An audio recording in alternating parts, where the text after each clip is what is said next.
Gros, Superman a rejoint Darkseid et le monde a été détruit. What the fuck? Ah ouais, je te dis que ça se finit pas bien. Attends, mais d'où il devient méchant Superman? C'est toi qui fais ça en plus. Acteur, doubleur, réalisateur, Scénariste, producteur, monteur, directeur des effets spéciaux, directeur de casting, designer. Mais il a tout fait dans le film. Bref, on est en juin 2021. Là, je tombe de la scène avec les Amazones qui vont niquer leur race au paradémon. Ouais, on est dans un scénario. Justice League Redemption. Vous ne verrez certainement pas cette vidéo avant très très longtemps.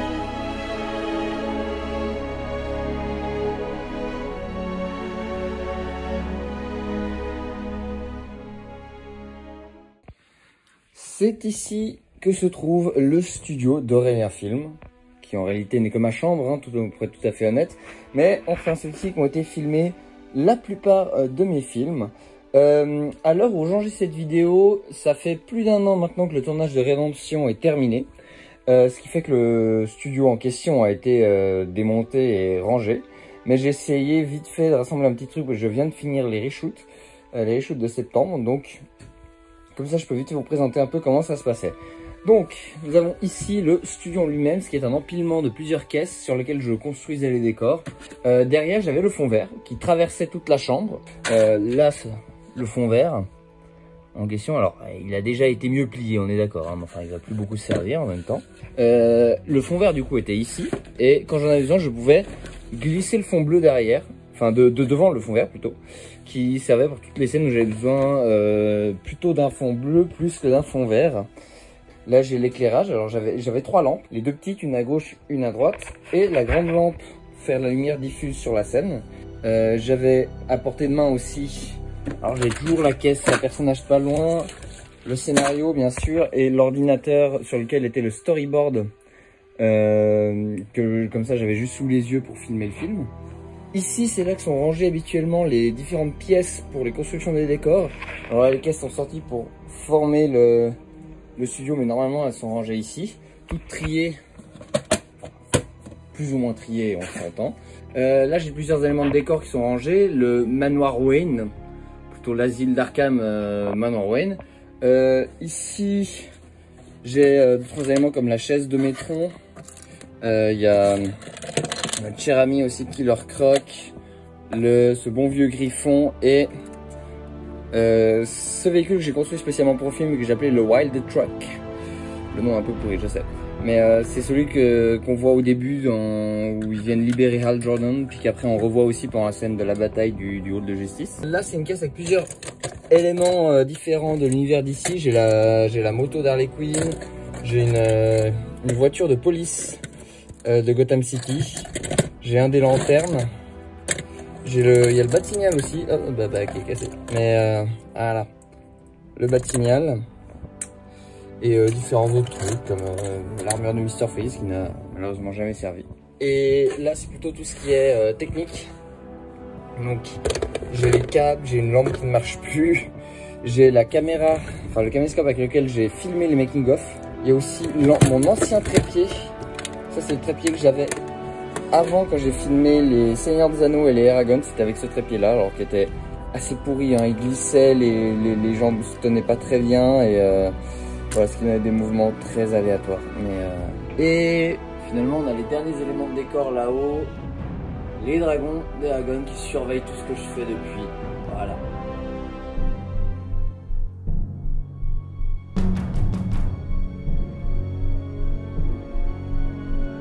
Toujours là. Alors. Puis, oublie pas, faut le dire assez calmement, presque murmuré pour la première. Je sais. Ouais, un peu moins on a l'impression. Non, mais évidemment. Un peu moins on a l'impression que tu vas mourir du cancer, mais. Ouais. Mais parce que du coup, je dois jouer quoi? L'excitation, la joie, la joie emplie de détresse. La joie exténuée mais extatique. Ça joue. L'émotion. La joie pure. exténuée mais extatique. Les enregistrements pour Redemption ont commencé en octobre 2020, dès que le scénario était fini, et se sont terminés en novembre 2022. Détruis-les tous et nous pourrons enfin recréer un monde libre. Il y en a encore une. Et lorsque tu auras tout détruit pour tout reconstruire, alors ma mission sera enfin achevée. Yes! Ça a été la plus large, la plus grande période d'enregistrement que j'ai jamais eu pour un de mes films. Il y a eu plusieurs périodes distinctes. Tout d'abord, octobre 2020, le scénario vient d'être fini, je lance les enregistrements. Elle essaye. C'est un peu le bordel, mais elle essaye. Bien. Donc elle est plus jeune, donc tu peux la faire moins perverse dans cette scène. Et c'est une scène où elle manque de tuer sa mère par complet accident. Ah d'accord, ok. On est sur de l'ambiance, on est sur de l'ambiance. C'est vraiment pour montrer qu'elle a pas envie d'être méchante. C'est pas son but d'être méchante, mais elle y peut rien parce que... Ensuite, juillet 2021, on arrive à la fin du tournage de l'ère de Darkseid et il faut finir d'enregistrer pour l'ère de Darkseid. Et j'en profite pour enregistrer pour Redemption aussi. Et ensuite, début 2022, l'ère de Darkseid est sortie, on peut se concentrer sur Redemption et on enregistre tous ceux qui n'ont pas encore été enregistrés. Et ensuite, il y a eu des retardataires, si je puis dire, tout au long de l'année pour m'envoyer leurs répliques au fil de l'année. Comme, encore une fois, les deux films ont été faits plus ou moins simultanément, il y a eu énormément d'enregistrements qui sont faits en même temps, d'où le fait que ça a été enregistré parfois aussitôt, donc dès octobre 2020. Ensuite, il y a eu les réécritures, ce qui inclut de nouvelles scènes qui ont dû être réenregistrées dans l'année 2021. Et au final, il y a certaines personnes qui avaient énormément de textes et pour le coup, ça s'est fait en plusieurs fois. C'est une des premières fois de mémoire que j'ai dû faire plusieurs séances pour les mêmes personnages. Pour vous donner une idée, certains personnages, comme Guillaume par exemple, vu qu'il a quand même et Grayson et Cyborg, on est allé jusqu'à plus de 5 sessions d'enregistrement au total, je crois. Donc voilà, ça a été une période qui a été longue, qui a été très riche, il y a eu énormément de choses. Ne m'appelez plus comme ça. Je suis un peu plus agacé sur celle-là, vraiment, je te l'ai déjà dit, il m'appelle pas comme ça. Ok. Et je vous l'ai déjà dit, ne m'appelez plus comme ça. Non mais l'engueule pas non plus, le pauvre. Ok. Et je vous l'ai déjà dit, ne m'appelez plus comme ça. Donc il recommence parce que... Oh non. Et je vous l'ai déjà dit, ne m'appelez plus comme ça. Bon. Mera est aussi du côté des méchants. Non, pas du tout, mais elle collabore, elle a passé un pacte pour survivre. Elle collabore pour éviter de... C'est pas qu'elle collabore, c'est qu'elle accepte de diriger le camp des Atlantes et de suivre les règles d'Apocalypse en échange de la vie sauve de leur peuple. Ouais, c'est ça. En gros, elle collabore pour minimiser les dégâts. Ouais, voilà. Mais après, quand la révolution... Enfin, la révolution... Bah, Superman, il est genre possédé ou il agit quand même de sa propre volonté Sa propre volonté. En gros, d'avoir perdu coup sur coup sa mère, Loïs, les boîtes et tout, ça l'a complètement retourné, puis il est devenu fou, puis il a accepté de se soumettre à Darkseid, puis une fois que c'était fait, bah... C'était fait, puis là, il en gros... Et parce que du coup, il s'est soumis à Darkseid, c'est genre un petit peu en mode, tu prêtes serment en ancien langage Non, c'est à la Dark Vador, quoi. C'est juste, tu dis, oh d'accord, je fais ce que tu dis. Ouais, puis accessoirement, il lui a donné l'outil de l'Apocalypse qui s'en est servi pour détruire le monde, hein, donc... Il y a quand même, c'est pas juste un truc que tu dis, il a fait quelque chose qui est... Ouais, ça marche. Mais en gros, il y a pas de Darkseid qui a un contrôle direct sur Superman en fait. Non. Ce qui est intéressant, c'est que du coup, c'est mon film avec le plus d'acteurs différents, donc ça donnait lieu à beaucoup d'enregistrements différents qu'il a fallu coordonner, diriger, des fois à distance, des fois sur place. En tout cas voilà, c'était une période très riche, et beaucoup plus riche que tout ce que j'ai fait avant au niveau enregistrement et direction d'acteurs. Et voilà, c'était long, c'était quand même sacrément intéressant comme truc. Je suis désolée, mais mes troncs, je m'y ferai toujours pas. Non, alors je suis d'accord, c'est un nom de merde. Ah bah, c'est le cas de le dire.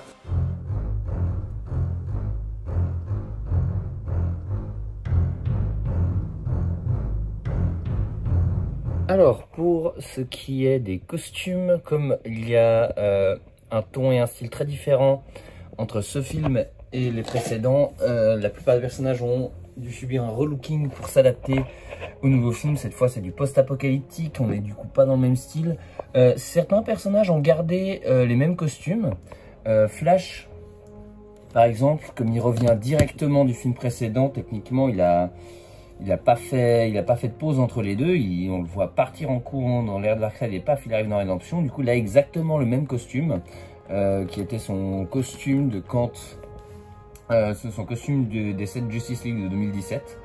qui perd un peu de couleur sur le torse hein, après des années d'utilisation, mais ça passe encore assez bien. Green Arrow aussi a un costume très similaire. Sa seule différence, c'est l'arc. Cette fois, il a un arc noir, qui est un arc normalement de Hawkeye chez Marvel. Là, j'ai mis à Green Arrow. La raison est qu'il est un peu en deuil. Il est en deuil en fait après la bataille de Starling, après la mort de Dina. Et ce qui fait que voilà, en vrai logique, il aurait intégralement un costume noir. On est tout à fait d'accord. Mais ça reste Green Arrow. Mais j'aimais bien l'arc noir, surtout que ça va assez bien avec son carquois à l'arrière qui est noir aussi. Cyborg a également le même costume, ce qui n'était, enfin un costume tenue, ce qui n'était pas vraiment voulu. À la base, je voulais une nouvelle tenue pour Cyborg, étant donné qu'il est réparé, je me disais, l'upgrader.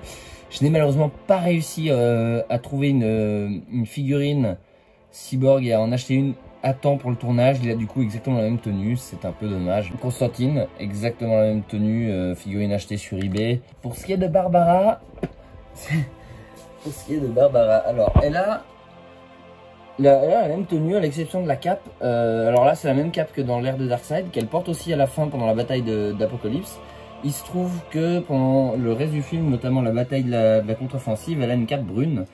Parce que je trouvais que ça lui allait mieux en fait pour un côté post-apocalyptique. Et à la fin, tous les héros reprennent leur costume d'origine, enfin la plupart en tout cas.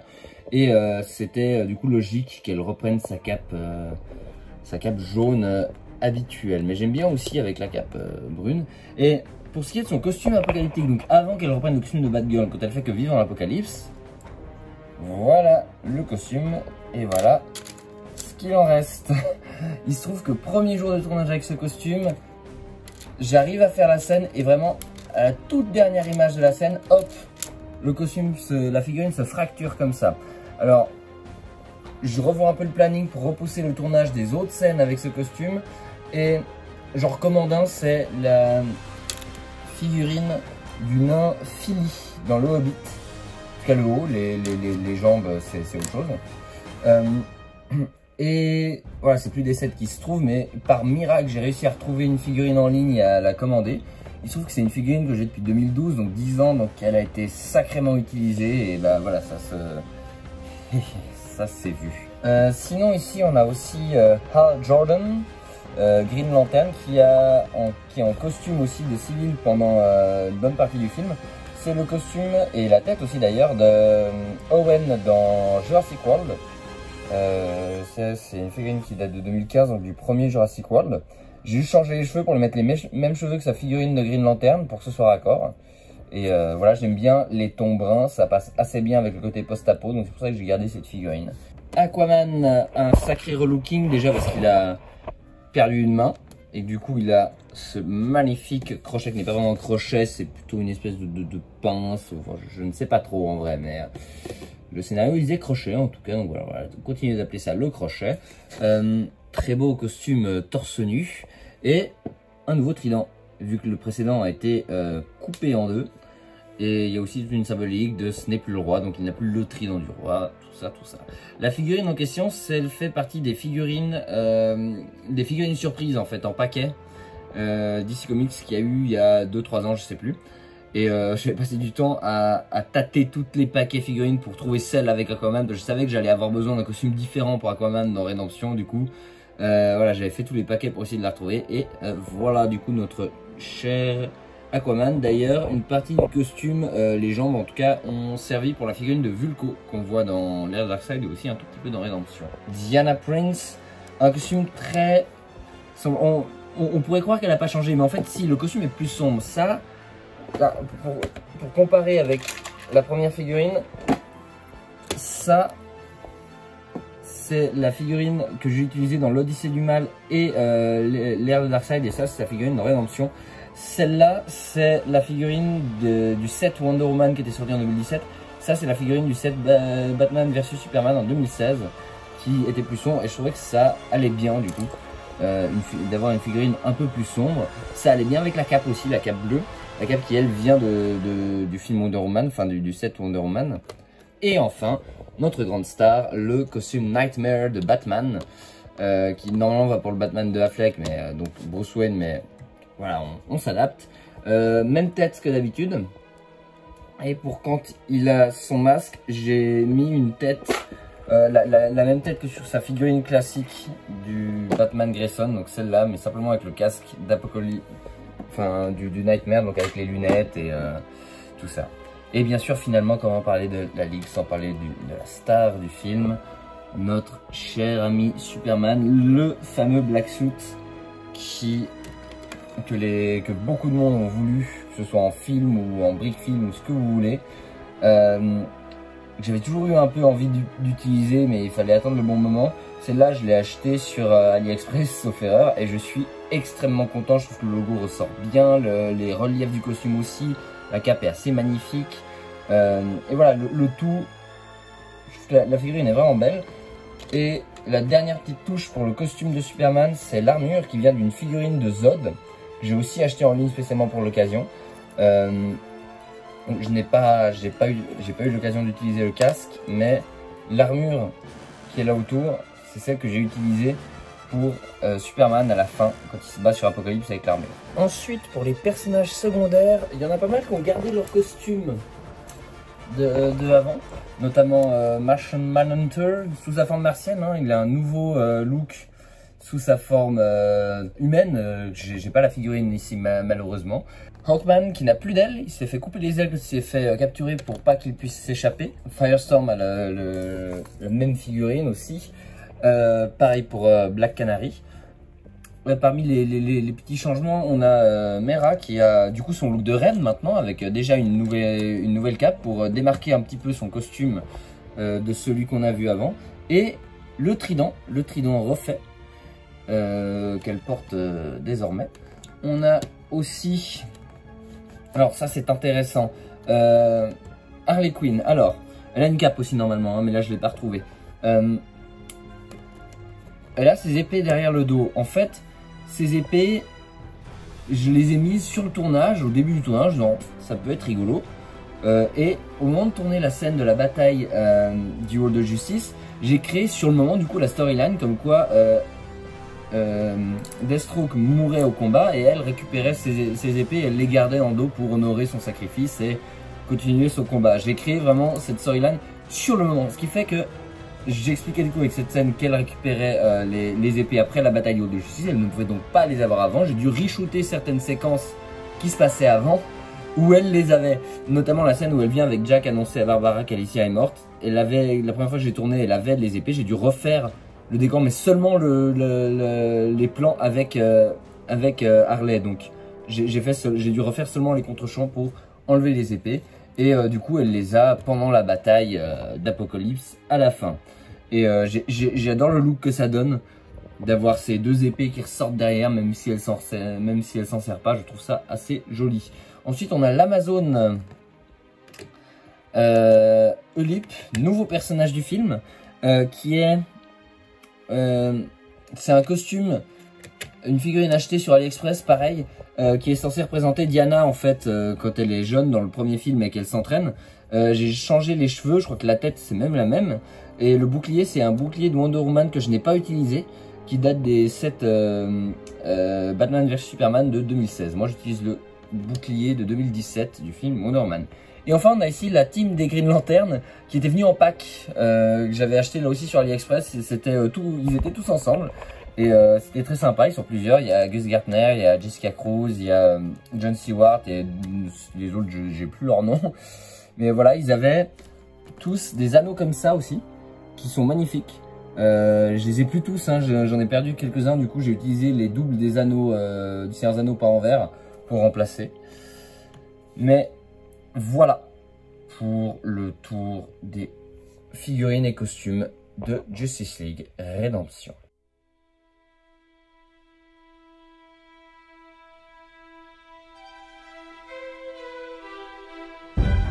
Alors, si vous avez regardé le making-of de l'ère de Darkseid, vous savez que la planification de ces deux films a été un calvaire, que je me suis nettement pas laissé assez de temps pour le faire, et que tout a été fait un peu dans la panique la plus totale. Et de ce fait, la cinématique du film a été complètement rushée. Et je me suis retrouvé à devoir énormément improviser au tournage. Ce qui fait que la cinématique peut être intéressante à voir, étant donné qu'elle diffère à pas mal de moments. Et que j'ai dû rajouter beaucoup de plans. Certaines scènes, j'ai dû complètement changer, complètement m'éloigner de ce qui était storyboardé. On peine à communiquer avec tout le monde. Prends ça au plus vite pour désactiver leur brouilleur. On fait ça dès qu'on peut. Allez-y!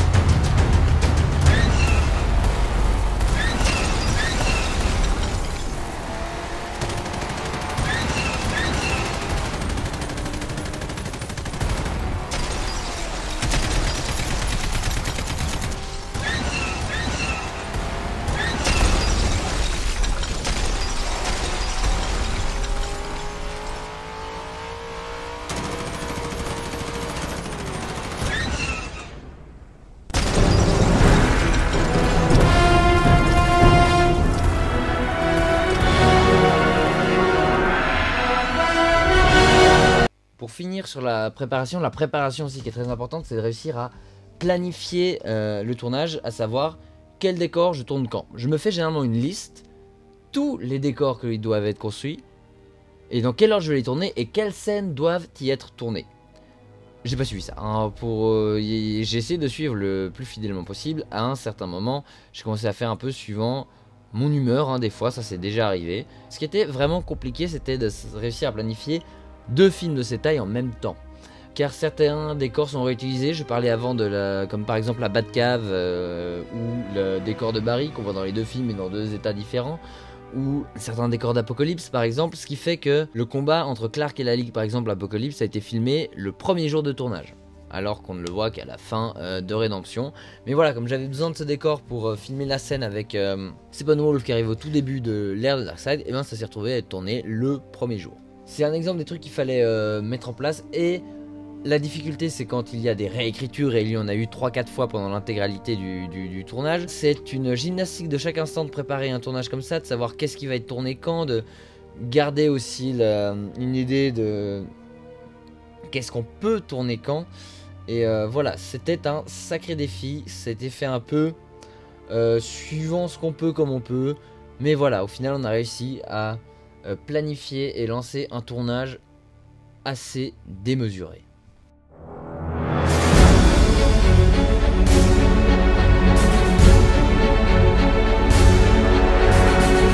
Une fois que j'ai pris la décision de faire un dernier film post-apocalyptique, ce qui me tenait énormément à cœur, eh ben, je me suis retrouvé face à cette question toute conne: comment je vais faire? Et donc voilà, il s'est arrivé un moment, il fallait que je crée un désert gigantesque avec des ruines de ville à l'intérieur. Comment on allait faire? Mes premières idées, vraiment, quand je commençais à imaginer le film sans vraiment savoir si j'allais le faire, c'était on met tout sur des plaques vertes et on incruste. Ensuite, j'ai eu un flashback d'opération en réalité, je me suis rendu compte que c'était pas une bonne idée. Il faut savoir que j'ai commencé le tournage sans savoir comment on allait faire, et qu'en cours de route, j'ai réussi à acheter, je ne sais plus du tout où, ces grandes plaques beige couleur sable. Ces grands, j'en ai acheté 3. Qui était exactement le bon nombre qu'il fallait pour du coup créer de vastes décors post-apocalyptiques. Ils avaient vraiment la couleur de sable que je voulais. J'ai acheté tout un pack de petites pièces couleur sable. Il y avait des petits 2/1, il y avait des petits ronds aussi, des petites plaques qui permettaient vraiment de créer tout ce qui est sable et de créer un peu de relief en fait. Pas juste qu'il y ait une plaque toute plate, mais le fait que le désert ait du relief, pouvoir faire des dunes, pouvoir mettre un élément de décor et rajouter du sable dessus pour faire comme si le sable recouvre les éléments. C'était très intéressant d'essayer de deviner à quoi pouvaient ressembler des ruines sous le désert. Il fallait mettre des petits tas de sable à la base des ruines, pour comme si le sable s'amoncelle et que ces ruines émergent comme ça du sable. Pour ce qui est du look aussi des bâtiments en ruines, c'était très drôle à faire. J'ai l'habitude de faire des murs construits, ben là en fait il fallait juste mettre une petite base, ensuite quelques pièces qui remontent et tout, mettre un peu de sable dessus. Des linteaux de porte aussi sans rien dedans. C'était très drôle, franchement. J'ai beaucoup aimé mettre en place ce monde post-apocalyptique qui est quelque chose qu'on a tous déjà vu à un endroit ou à un autre, mais c'était très intéressant de le faire en fait, de créer les décors, de créer tout ça. Parmi les décors importants qu'il y a dans le film, il y a aussi le hall de justice. qui est différent des comics. Dans le comics, le Hall de Justice, c'est en gros le QG principal, enfin un des QG de la Ligue, qui n'est pas celui que j'ai choisi. J'ai trouvé intéressant de le détourner et d'en faire le QG de Superman. Il fallait que Apocalypse et Superman aient un QG sur Terre, un point de ralliement, une commandant de tour si on veut. Et j'aimais bien l'idée de ce château, cette forteresse dans laquelle on allait être. J'aimais l'idée que c'était une forteresse construite par les humains pour la Ligue, à la base, et que c'est pour ça que c'est blanc, avec des colonnes blancs, et que c'est tout ouvert, et qu'ensuite quand Apocalypse s'est installé, ils l'ont transformé, et que c'est pour ça qu'il y a des murailles noires, qui pour le coup ont été installées par Apocalypse, et que du coup on a ce côté que les paradémons sont venus pervertir une création que les humains avaient fait pour la Ligue. Ce qui va bien avec le reste du film au final. Et j'aimais aussi beaucoup le fait que les méchants soient dans un palais blanc, entièrement blanc, parce que pour eux, ils font les bonnes choses. Et surtout pour Superman, comme j'expliquais. Ils sont véritablement le pouvoir en place, qui doivent avoir l'air bien et vertueux. Et c'est vrai que quand on regarde en plus les architectures de pouvoir fasciste, bah, généralement c'est beau, blanc et rempli de colonnes. Du coup, je trouvais que c'était assez bien.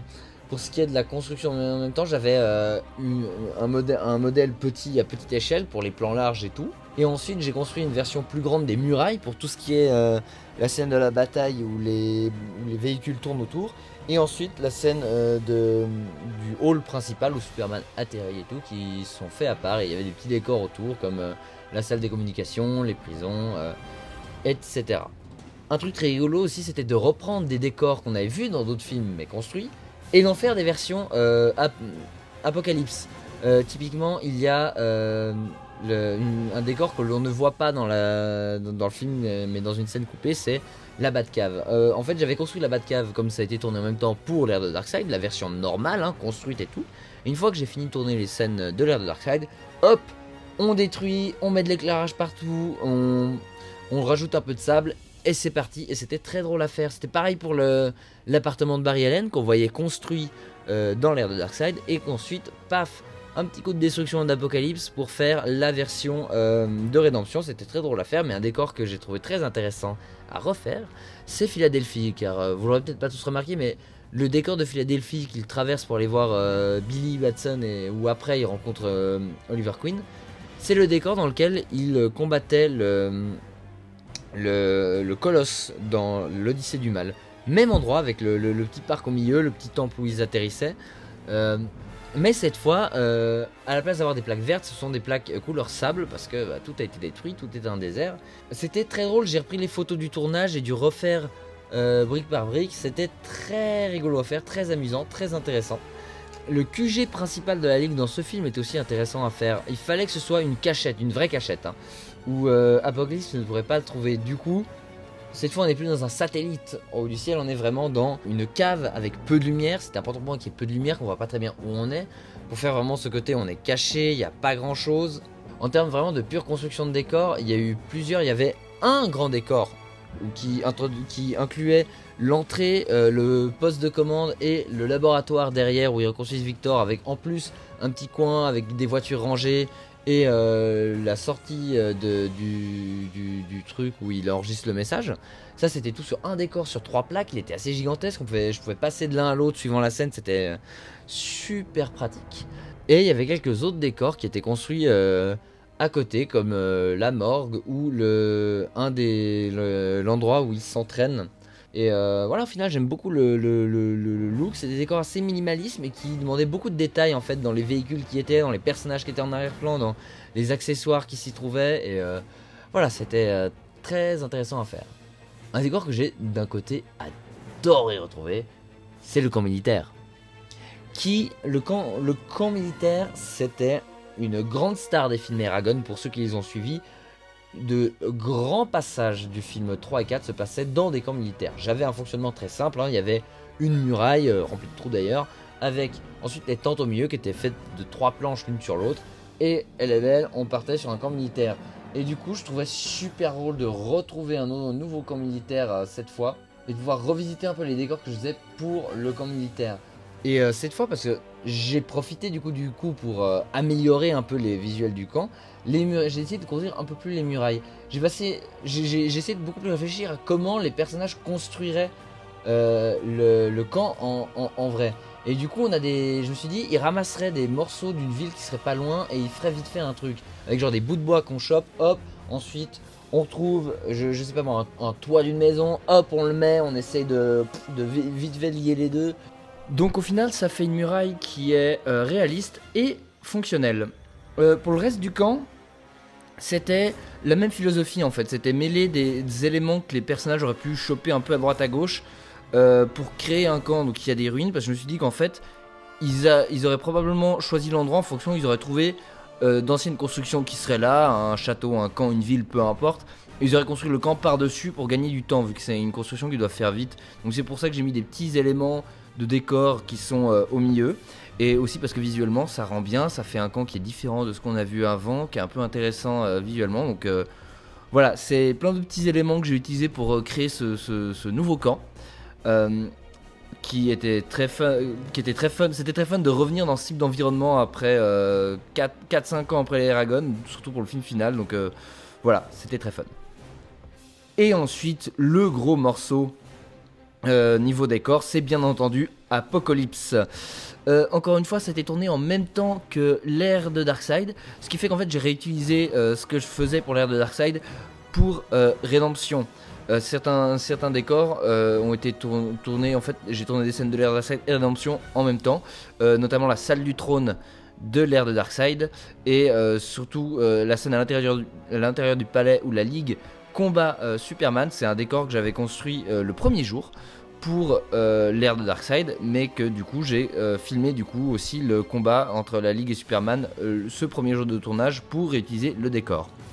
Pour ce qui est de la ville, je voulais qu'il y ait une différence flagrante entre la ville, l'intérieur de la ville et les faubourgs qui sont autour, que la Ligue envahit. Les faubourgs en question, c'est vraiment des maisons extrêmement simples, genre 4 murs noirs, un toit et c'est tout. C'est là où vivent tous les esclaves et tous les sous-fifres d'Apocalypse, c'est là qu'ils sont rangés. Hein.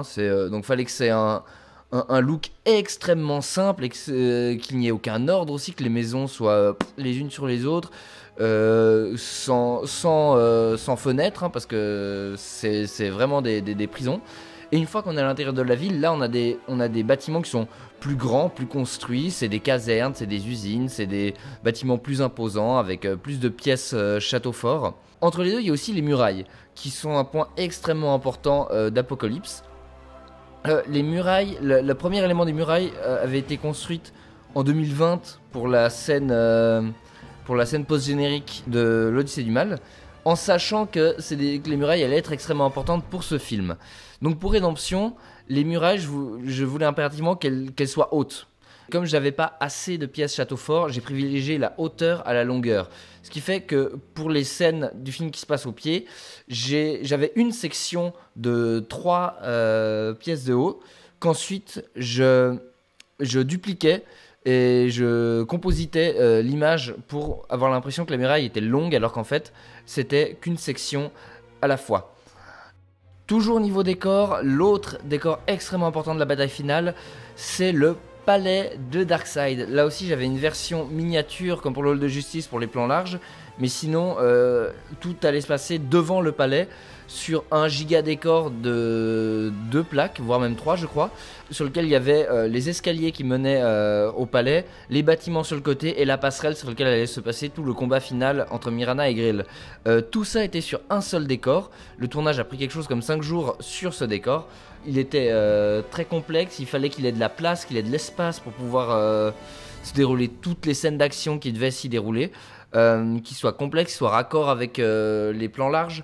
Donc voilà, c'était un sacré gros décor qui était central à cette bataille finale. Et donc voilà, niveau décor, il y a eu énormément de choses sur Rédemption, beaucoup de décors différents. Ça m'a permis d'explorer des styles que j'aime beaucoup, post-apo, tout ça, de réexplorer des décors que je connaissais déjà, que j'ai fait dans d'autres films d'ici, voire même d'autres films en général de la chaîne. Et voilà, c'était parfait comme conclusion en fait d'avoir un aussi grand panel de décors à construire, d'avoir autant de choses différentes à faire. Et voilà, c'était le cadre parfait pour ce tournage.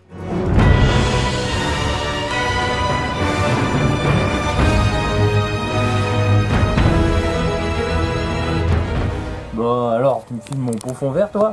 Il est beau mon fond vert, hein? Hein? Oh, c'est joli, mon fond vert! Oui, il y a Aladdin aussi. C'est un peu pourri. Confiance. Mais bon. Ah, voilà. Regarde ce qu'on peut. Il y a les lampes. Là, il y a la grosse lampe. Là-bas, il y a les schtroumpfs. On dit bonjour. Il y a Dark Vador aussi qui fait coucou. Il fait coucou. Coucou, Dark. Et voilà. Je parle souvent depuis le début de ce making-of de cette notion de fin, en fait, du fait que Rédemption est le dernier film de la chaîne. Et ben ça s'est vraiment senti pendant le tournage. En gros, quand j'ai commencé le tournage de ces deux gigantesques films, j'avais fini le tournage de... Ça faisait 7 mois depuis la fin du tournage de l'Odyssée du Mage, je m'y remettais et tout. Je me suis retrouvé avec une masse de trucs à filmer incroyable, où je me disais mais jamais j'arriverai à bout. Et au final je voyais les scènes défiler, on filmait les trucs, j'ai filmé tout ce qu'il y avait à faire pour l'ère de Darkseid, ensuite j'avançais pour Rédemption et encore. Et je me suis retrouvé dans une situation très bizarre où tout d'un coup je me suis rendu compte qu'il restait de moins en moins de scènes. Et ben c'était le dernier jour de tournage de Lex Luthor. Voilà, une des premières scènes qu'on a tourné avec lui, c'était la scène de sa mort. Ben voilà, ça c'était sa dernière scène. On dit au revoir Lex. Au revoir. Et finalement je suis arrivé à la fin. Et très bizarrement, j'ai 6 mois après avoir commencé le tournage, avec en plus une scène de rédemption, hein, le combat contre Clark et la Ligue, je suis arrivé à ce dernier décor, le décor sur la falaise avec les statues, qui n'était même pas prévu quand j'ai commencé à tourner le film en plus, c'est ça l'ironie. Voilà, c'était très étrange d'arriver au bout en fait d'un truc de cette taille. Comme j'en avais déjà parlé dans le making of de l'ère de Darkseid, j'ai fini par arrêter mon boulot pour me concentrer exclusivement sur le tournage de Rédemption. Sans ça, je n'y serais pas arrivé, car il était vraiment énorme en termes de masse de trucs à filmer, à faire. C'était complètement démesuré, tous les décors à faire, toutes les scènes à faire. Le fait d'avoir 2 batailles dans le film qui soient chacune de l'ampleur d'une bataille de Gotham ou même de Starling City à faire était quand même assez démesuré. C'était en plus des batailles avec plein de petites scènes à faire qui nécessitent à chaque fois un décor différent. Et en ça, c'était déjà très compliqué en soi. Il y avait des scènes aussi qui étaient assez délicieusement compliquées à faire. Tout bonnement, l'attaque des véhicules autour du hall de justice, de savoir quel véhicule passe où, quel véhicule va se prendre un missile, quel véhicule va continuer à avancer, pour ensuite coordonner ça avec des personnages au sol qui doivent tirer et tout. C'était extrêmement amusant déjà à planifier et à faire encore plus. Et ouais, à plein d'aspects, le tournage était peut-être un peu plus calme que celui de l'ère de Darkseid. Car voilà, j'avais déjà tourné tout l'ère de Darkseid, j'étais déjà un peu plus serein, j'étais déjà un peu plus dans le truc aussi. Ce qui n'empêche pas que c'était long et compliqué, qu'il y avait énormément de décors, que la bataille d'Apocalypse avait tellement de décors et de scènes différentes que c'était complètement fou. Une journée qui m'avait bien amusé, c'était la journée où j'ai fait le voyage dans le temps de Flash et où du coup j'avais dû faire plein de petits plans en fait, à chaque fois une photo qui représente différents moments de l'histoire DC Comics et du multivers en général et qui était très drôle à faire, de faire par exemple la scène de Batman face au Bat-Signal du film de 89, de faire Aquaman face à la cascade, Wonder Woman dans le No Man's Land et plein de choses comme ça. C'était très amusant, c'était très sympa à faire. Et ça m'a permis en fait sur une journée d'expérimenter plein de petits décors et d'essayer de reproduire des plans de films. Et il n'y a pas grand chose d'autre à dire au final sur le tournage. Je pense que tout a été dit sur la partie, sur le making of de l'ère de Darkseid, étant donné que c'est un peu le même tournage. C'était la dernière apparition d'Hippolyte dans Justice League, c'était son dernier jour de tournage, la scène de la charge des Amazones. L'enterrement et tout, on a déjà filmé ça il y a genre 2 semaines ou plus, je sais plus. Mais voilà, adios. Voilà, ça a été encore une fois un plaisir quand même, c'était très satisfaisant de voir les images arriver, que ça représentait bien ce que j'avais en tête. Aussi compliqué qu'a été le tournage par bien des aspects. Mais voilà, et le fait que c'était quand même assez émotionnel d'arriver à la fin. De voir cette montagne de trucs à faire et qu'au final je suis arrivé à la dernière scène. C'était très spécial, c'était long. Il s'est passé plein de choses pendant ce tournage. Mais voilà, j'en suis très heureux.